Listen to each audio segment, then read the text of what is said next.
माँ प्लीज पापा को बोलो ना, हमें जाने दे बड़ी मम्मी के घर। नहीं बेटा, पापा यूं अकेले तुम दोनों को नहीं जाने देंगे।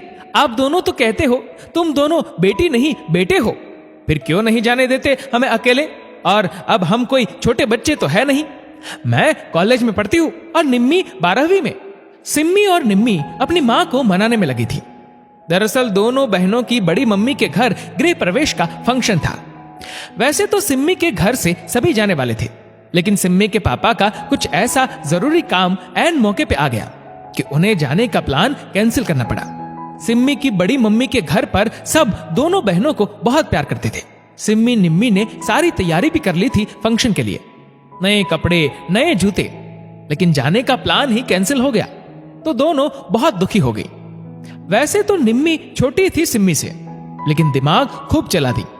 दीदी क्यों ना हम दोनों अकेली चली जाए, वैसे भी यहां से डायरेक्ट ट्रेन जाती है बड़े पापा के शहर की, और सिर्फ 5 घंटे की ही तो बात है। यहां पापा बिठा देंगे, वहां बड़े पापा रिसीव कर लेंगे।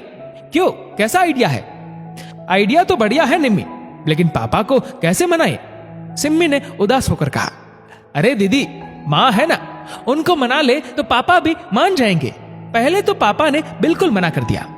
अकेले कैसे भेजूंगा तुम दोनों को? थोड़े दिनों की बात है, मेरा काम हो जाए फिर साथ चलेंगे हम।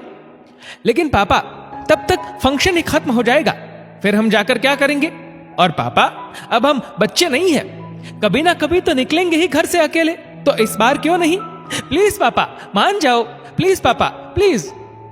दोनों बहनों ने अपने पापा मम्मी की खूब खुशामद कर आखिर उन्हें अकेले जाने के लिए मना ही लिया। बेटियों की जिद पे सिम्मी निम्मी के पापा मान गए। पापा ने दोनों बहनों की टिकट बनवा दी और माँ ने भी खूब सारी हिदायतों के साथ दोनों बहनों को रवाना कर दिया। 1-2 स्टेशन ही निकले होंगे कि 4-5 लड़कों की टोली आ उनकी सीट के सामने बैठ गई और अकेली लड़कियों को देख उनकी हिम्मत बढ़ गई और वे सिम्मी निम्मी को घूरते हुए हंसी मजाक करने लगे। वे लड़के अब दोनों बहनों के कपड़ों पे भी कमेंट करने लगे। देख निम्मी, ये लड़के मुझे ठीक नहीं लग रहे, हमें अकेले नहीं आना चाहिए था। भोली सिम्मी लड़कों को देख थोड़ा डर रही थी। क्या दीदी, ऐसे लड़के तो हर जगह मिलेंगे, तो क्या हम हमेशा पापा की उंगली थामे ही चलेंगे क्या? मुझे तो इन पे बहुत गुस्सा आ रहा है। निम्मी की बात सुन सिम्मी ने निम्मी को ही डांट दिया। चुप से बैठी रहे, बात बढ़ाने से क्या होगा? देख वो 5 है और हम सिर्फ 2। अपनी दीदी की बात सुन निम्मी चुप हो खिड़की से बाहर देखने लगी। तभी उसकी नजर एक लड़के पे गई। वो अपने फोन से चुपके से दोनों बहनों की फोटो ले रहा था। तेजी से लपक निम्मी ने फोन छीन लिया और एक तेज थप्पड़ रसीद कर दिया उस लड़के को। थप्पड़ पड़ते सारे लड़के गुस्से से लड़ने को तैयार हो गए। इनका हो हल्ला सुन आसपास के लोग देखने लगे। अकेली लड़कियों के साथ इतने लड़कों को देख आसपास के बर्थ के लोग इकट्ठा हो गए।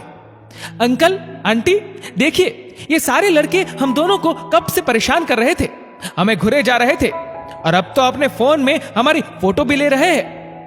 निम्मी ने तेज आवाज में वहां इकट्ठा हुए आसपास के लोगों से कहा। मामला समझते सबने लड़कों को पकड़ लिया और पीटने पे उतारू हो गए। अकेली लड़कियों को परेशान करते शर्म नहीं आती? मारो इनको। आसपास के लोग इन लड़कों की बदतमीजी देख बहुत नाराज हो गए और उन्हें पीटने पे उतारू हो गए। लड़के समझ गए अब उनकी पिटाई निश्चित है। पिटाई से बचने के लिए हाथ जोड़ सबसे माफी मांगने लगे। अब जब यहाँ भीड़ इकट्ठी हो गई तो तुम सब माफी मांग रहे हो। जब हम अकेली थी तब तो बहुत हिम्मत थी तुम सब में, शर्म नहीं आती? तुम सबको इस तरह अकेली लड़कियों को देख उन्हें परेशान करते। तुम जैसों की वजह से आज लड़कियां किसी जगह सुरक्षित नहीं है। निम्मी ने खूब सुनाया उन लड़कों को। तब तक कुछ लोग टीटी को भी बुलाकर ले आए। तुरंत रेलवे पुलिस को खबर की गई और पुलिस सारे लड़कों को पकड़ ले गई। वाह निम्मी, तू छोटी होकर भी कितनी बहादुर है। सिम्मी खुश हो अपनी छोटी बहन को गले लगाते हुए बोली। दीदी, दुनिया ऐसे लोगों से भरी पड़ी है, हम कहां कहां अपने माँ पापा के उंगली थाम चलेंगे। लड़कियां किसी से कम नहीं होती। निम्मी, तुझे डर नहीं लगा? कहां हम 2 लड़कियां और कहां वो 5 लड़के। हम 2 नहीं है दीदी, 1 और 1 11 है, फिर डर कैसा? निम्मी की बात सुन दोनों बहनें खिलखिला उठी। दोस्तों, इस वीडियो को लेकर आपकी क्या राय है नीचे कमेंट करके जरूर बताएगा। और अगर आपको ये वीडियो अच्छा लगा हो तो इस वीडियो को लाइक करेगा, शेयर करेगा ज्यादा से ज्यादा लोगों तक। और ऐसी ही और भी इंस्पिरेशनल वीडियोस के लिए सब्सक्राइब करें हमारे यूट्यूब चैनल को और फेसबुक पर फॉलो करें हमारे पेज को। धन्यवाद।